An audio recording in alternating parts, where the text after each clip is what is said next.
You're tuned in to Muckraker on GU Radio. Hi, I'm Stephanie Watkins.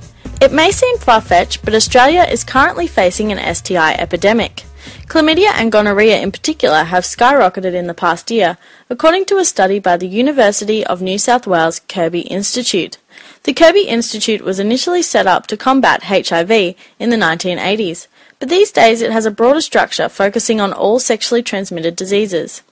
The study by the Kirby Institute found that chlamydia has increased within Australia by 17% to close to 75,000 cases in Australia. Gonorrhea has also increased by 25%, infecting 10,000 Australians. But what generation of Australians aren't engaging in safe sex? You may be surprised to know Australia's older population is increasingly being diagnosed with sexually transmitted infections. Robin Evans from the Gold Coast Sexual Health Clinic says there are many reasons for this epidemic. It's a worldwide epidemic. It's not just Australia, it's all over. I think, we're having a lot of unprotected sex is basically the bottom line. We've moved away from monogamous long-term relationships. There's a lot of people having a lot of casual sex and casual sex without a condom. Do you think Australia's older generations, like 50 plus, are well educated in safe sex? Hell no. I do not. And what's more, I don't think they're very good condom users. If you think back to the 50-year-olds and up, when they were young people, condoms, they just weren't really. And they weren't so good, they weren't so available, they weren't so important.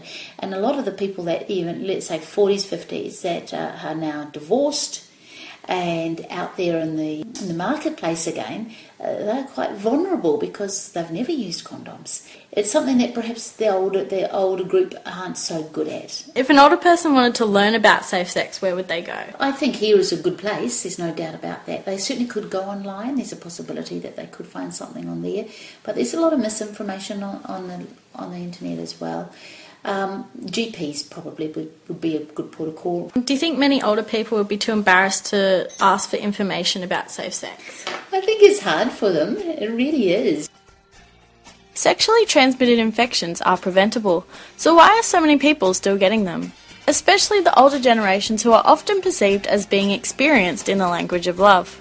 Aged care nurse Janice Samuels sheds some light on her generation and explains why there is such a lack of safety precautions in the bedroom. Hi, my name's Janice and I'm an aged care nurse. When I did my training about 45 years ago, we didn't know much about STDs, and you certainly never saw a condom. And we didn't have sex ed in school like now.